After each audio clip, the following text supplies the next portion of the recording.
Lost media. Why is lost media such a coveted thing? Well, if you're not familiar with lost media, it's basically old VHS tapes or cassettes that have been lost to time. Usually it's old either commercials or movies that don't exist anymore that are, there's a whole lore surrounding it, right? But there's an entire genre of personal lost media as well. And I just made a video talking about kind of Gen X. I don't know if I'm going to upload it or not, but it's, the nostalgia of our generation goes back to the fact that when I started taking pictures, I was using an actual film camera. And I have probably 8-10 rolls of film. And probably a half dozen of those little portable, disposable Kodak, point and shoot film cameras. So if you haven't seen those, because I know they still make them, but I know a lot of people today, everybody's got a phone camera. A lot of younger people probably have never seen them, but it was just a cardboard camera you could buy for like $10 at the store. It came with the film inside. You'd take the picture, push the button, and you'd rotate the thing until it stopped clicking, and then you'd take another picture. Then you'd take the whole cardboard in, and the whole thing would get developed, and they'd take the film out of it. I never got them developed. I have ones from Montana, ones from me probably at a dead show. I've got ones from me when I was younger, doing all kinds of things. Pictures that I really, really, really want these pictures to get developed, because this is it. There's no digital footprint of it. There's no history of this somewhere that I can go look at it or be like, oh, do you have a copy? Or did somebody else get a photo here? Because that's not how it worked. There was one guy with the camera and everybody else was just smiling for the picture. So, earlier today, as I was going through my boxes of random stuff, lost media, old media, which I have everything from records to 8-tracks. I've got a whole stack of mini cassettes here. And, I'm pretty sure everybody knows how a cassette works, but in case you're really a noob, it's just a magnetic tape. These little things spin inside of a little tape player, and then those magnets can be arranged in a certain way to reproduce music or sound. I found this recording because I had this tape recorder. I'll just play a second of it. This is me. Fucking oil galore, you bastard. In like 1,000 miles over for a fucking oil change, dude. 92, 91.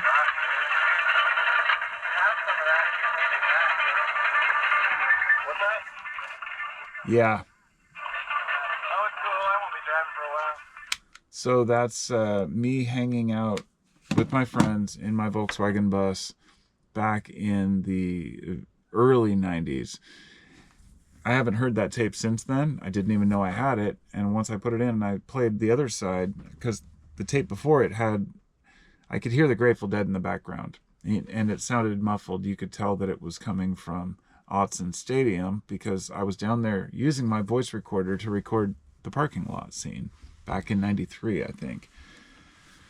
So this might have been around 93, and this whole tape was full of my friends and I at the park in our buses talking about weed and, friends, and playing drums at the park. There's like an hour of just, playing drums, bongos, djembes, congas, that kind of thing.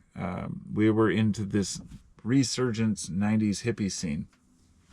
But the lost media factor of this was,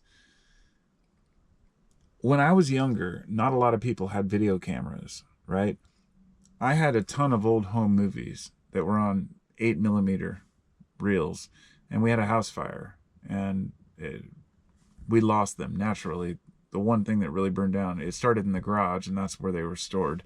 So we lost all our films. In retrospect, I probably should have gone into that after that fire and tried to salvage that, because today it could have been, a lot of it probably could have been saved. But it doesn't matter. We lose our history. Eventually, everything gets deleted. Eventually, we lose every glimpse of who we were, and we fade off into the nothingness of the universe.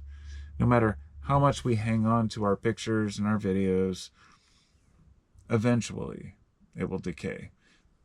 The chip won't read. Something will, finalize this vacuum of space. Let's just say that's not a negative thing, but rather a positive thing to remember. But everything that we put out there today is going to be there for a very long time.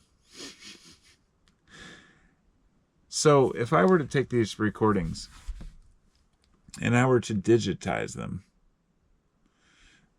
then they would no longer be lost media. They would be recovered media. And my friends and family could listen to them. Maybe I could upload them to SoundCloud or something, right? Take all the old tapes I have. And it's not just these mini cassettes. I have dozens of actual standard size cassette tapes. The Max, Max L's and the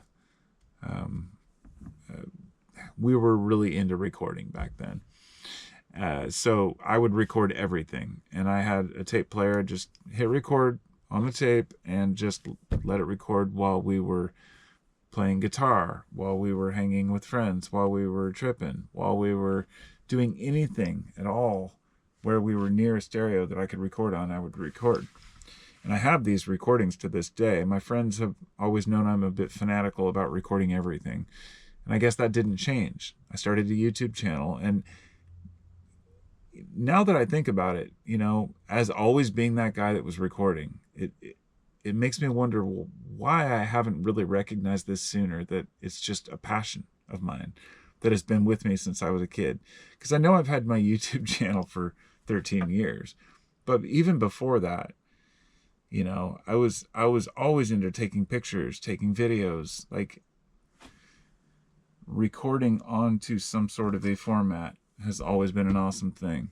But let me just say that some of these old tapes, there's just something about them. It's nowhere else but on this tape. There's not a copy of it in the cloud. And I think that's a good thing sometimes.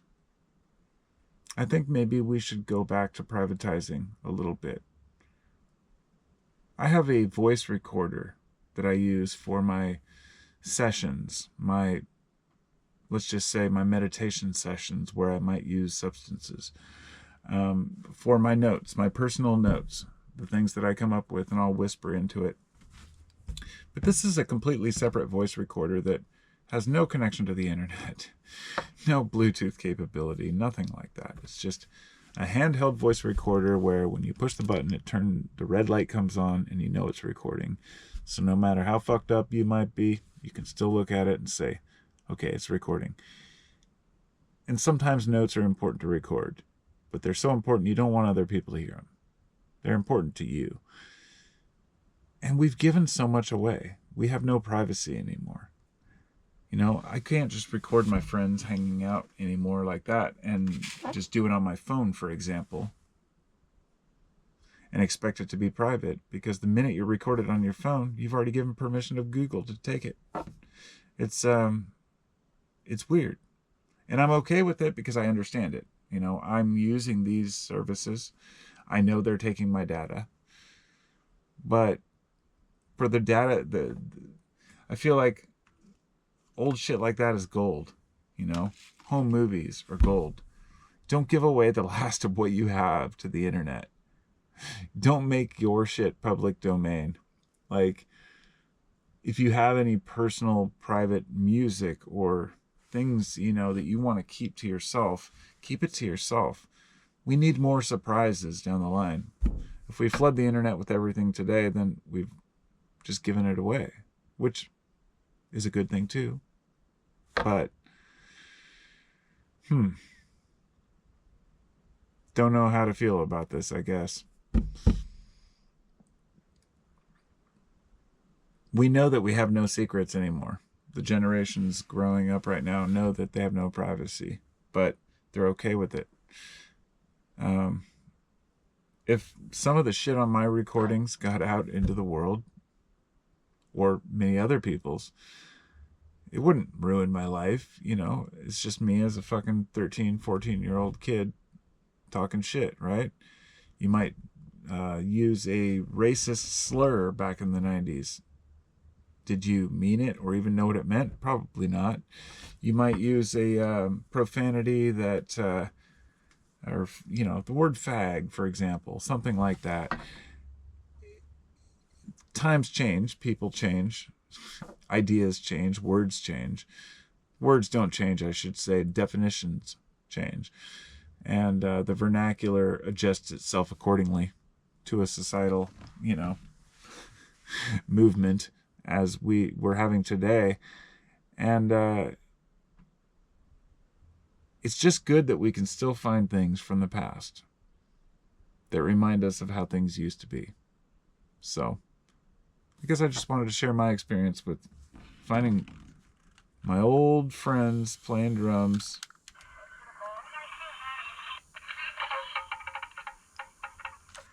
There you go. I think that's Nate.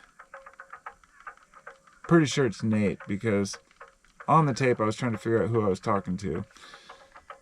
And we had a couple friends, Nate and Anthony, that played drums. And Nate died just a few months ago. Well, last year, I believe. Late last year. From an overdose. And I hadn't seen him in several years because he was addicted and I had avoided him. But listening to all of those old friends, I don't know, it really brought back memories that are very personal and private. And so, yeah, I'm going to share that with my other friends so they can check it out too. I didn't realize it was his voice because we tend to forget people's voice. And that's another thing. Today you can look up anything, anybody's voice, anything anybody's ever said in recent years on the internet and say, oh, okay, this is how that person sounds. I can't remember my dad's voice. I can't remember some of my friends' voices from when I was younger. Some of the voices on that tape I didn't even recognize, and I couldn't figure out who it was. And I still haven't figured out who they are.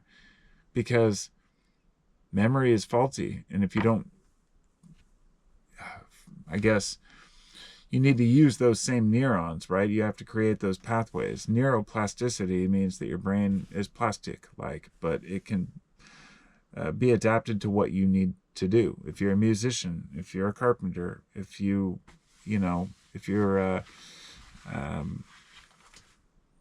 somebody who spends a lot of time holding your breath underwater. I mean, the way that people train themselves to be able to, hold more oxygen in their blood, these kinds of things.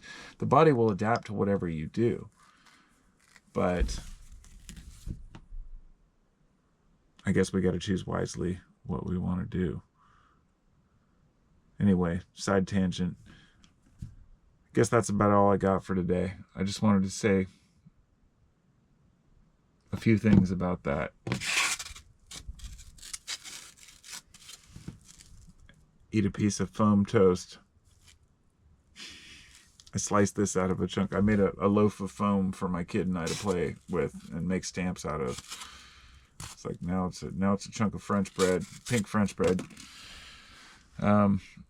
Yeah, nostalgia is a weird thing. It really is. It takes me back to, and I just looked up and saw this cup that I bought in like 1990 for my dad. It must have been 89 actually. And it says older than dirt. Let me show you something before I go. Wow. I think I bought this for my dad when he turned like 40. Older than dirt. I haven't really, it's been sitting on my shelf since he died when I was like 15. So that was back in 1991, I think he died. And I bought him this cup at the local gift shop down there that sold like stationery and stuff, and I could see it's glued, it's been fixed, repaired, but I remember it broke once and I had to fix it, and that's really funny that I just looked up at it and thought, okay, so this is from like 2 or 3 years before all those recordings I have on that tape. I mean, objects, sounds can take us back to those times, and it's pretty awesome. But I guess remembering the past is bittersweet. Talk to you next time.